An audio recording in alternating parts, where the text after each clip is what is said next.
Thirdly, God is committed to the future he placed in your present. How can you be confident about making it through 2004? No problem. Because God is committed to his own investment.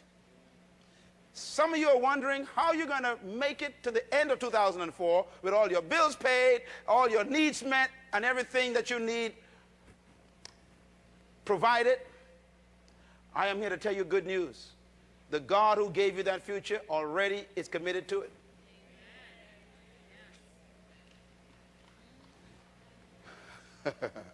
When God told Moses to go to the children of Israel in Egypt and tell them he's going to let them come out of there, he didn't tell them how he's going to pay for it and finance that. But he told Moses, we're going to bring them out. And Moses went and told Pharaoh, God says I must come and get the people. And God says, well, Moses, you go tell Pharaoh, let him go. And God didn't tell Moses how he was going to get the money to finance over 1 million people in that desert. But do you know that before they came out, God waited until the last night. And in one night, God, the Bible says, caused the Egyptians to be favorable toward the Israelites. And they gave them all their gold and silver and trinkets and glass and diamonds and all the wealth and all the food and all the donkeys. In other words, in one night, God financed the whole trip. God's going to do that for you in 2004. Some of you are trying to figure out, how is it going to happen? God is going to finance your investment that he put in your life because he is committed to his future he put inside your life. Don't worry about tuition payment. Don't worry about paying off your house bills. Don't worry about buying that piece of property. Why? You will get it. Why? Because if it's God's vision for your life, the provisions is already in 2004. Tell your neighbor, my source is God, and my resource is waiting for me. Let me tell you, 2004 has so much wealth for you, it's waiting for you to get there. I'm going to say it again. 2004 has so much wealth for you, it is waiting for you to get into 2004. Matter of fact, by January or May or April or September, some of you are going to have a history of a testimony that you couldn't believe was going to happen in 2004. Some of the best things are going to happen to you in 2004.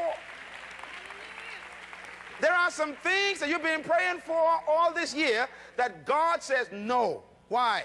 Because that gift is for 2004. You're going to get some answers you've been waiting on in 2003 in 2004. And that's why God had you wait sometimes. Because what you're supposed to have is not supposed to be in that certain year you're asking for it. There's a time for every purpose under heaven. I heard a word tonight, and that is a big open door in 2004. I felt an amen in my spirit on that. There's some big doors about to open for you in this coming year. Very important. Write this down, please. Your future is more important than your past.